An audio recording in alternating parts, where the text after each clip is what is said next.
I've waited a very long time to do this review. This is Amazon Prime's Lord of the Rings, Rings of Power Season 2. It's been 2 years since the last season.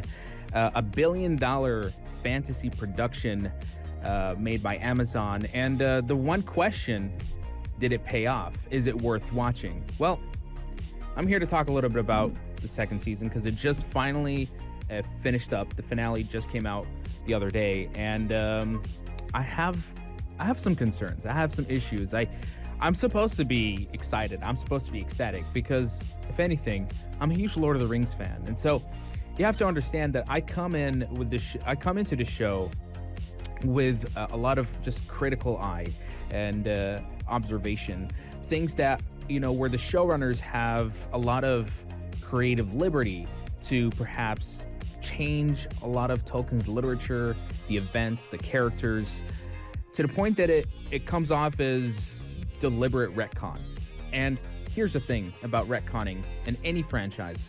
If you're gonna do it, you better justify it. Does the show do it? Does the show justify these retcons? I don't think so. Does the show have any proper payoffs by the end of the show?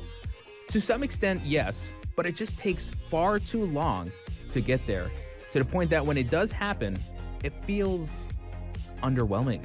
And that is really ultimately the feeling I got even after watching the second season. The first season had a lot of problems. And one of them was that it was too boring. It was going absolutely nowhere. And this show, this season at least, there is some development. And the biggest one that everyone's really, any fan or any viewer that is tuning in to watch the second season, is the Sauron and Celebrimbor subplot. The making of the Rings of Power. This is perhaps the strongest subplot in the show. And that says something because the rest of the subplots are very uninteresting. They're weak, they're slow, they're stretched to death to the point that it's intolerable. I don't care what the payoff is for any of those subplots by the end of the show. And that's a big problem, especially now with 2 seasons. 16 episodes. This is 16 hours of television. And the show still continues to feel underwhelming.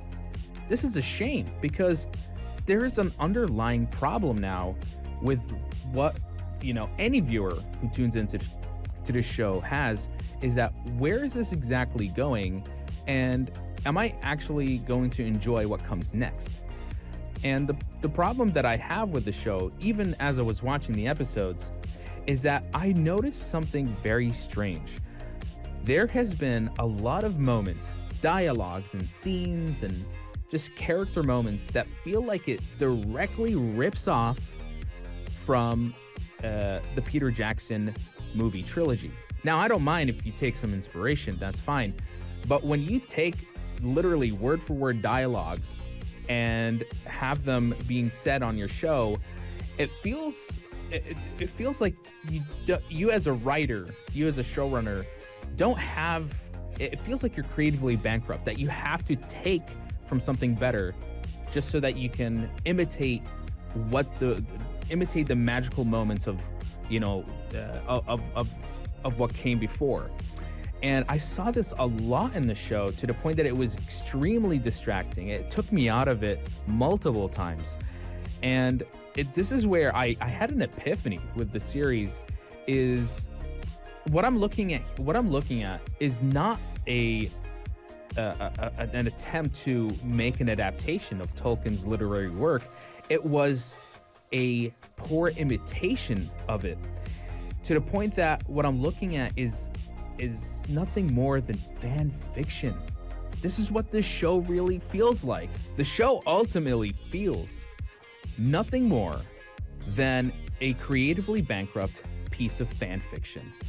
A poorly written fan fiction at that. Even the final battle of the second season literally rips off from the Battle of Helm's Deep from Lord of the Rings, The Two Towers. And this is what I'm talking about. There's nothing about what this show is doing is original. It rips off, it takes inspiration, and it imitates it in a poorly manner. Everything about character development for some of the most iconic characters, poorly written. everything about the events that are taking place here, they're retconned to death and don't justify the retcon. And the world building for this is Tolkien's Middle Earth. It's supposed to feel epic and grandiose and large and vast, but they feel so small in the show. And it's all these culminating problems that ultimately make the Rings of Power Season 2 still underwhelming. And now, if you're someone who likes the show and it resonates with you, I'm glad that you can find something to like, really. And that's a great thing. But as someone who has to compare it to the source material and to better adaptations, the likes of Peter Jackson, it becomes very hard for me to immerse myself. The illusion breaks really fast when I start to see problems with the writing, problems with character choices, the problem with world design. There's just a lot of spectacle in the show. Visually, great spectacles, but with not much substance. And I think that's really the underlying problem with the Rings of Power Season 2. So ultimately, what is my final verdict? Honestly, I'm going to give it a generous 3 out of 10. I'm telling you, I'm being generous here. Rings of Power Season 2, even till the very end, feels underwhelming. And I honestly have come to the conclusion that what I'm watching is not a respectable adaptation of Tolkien's literary work. It is nothing more than just fan fiction. Poorly written fan fiction at that. And that pretty much concludes my review for the Rings of Power Season 2. If you've gotten the chance to watch it, do let me know. Hit me up. Share with me your personal opinions and thoughts and critique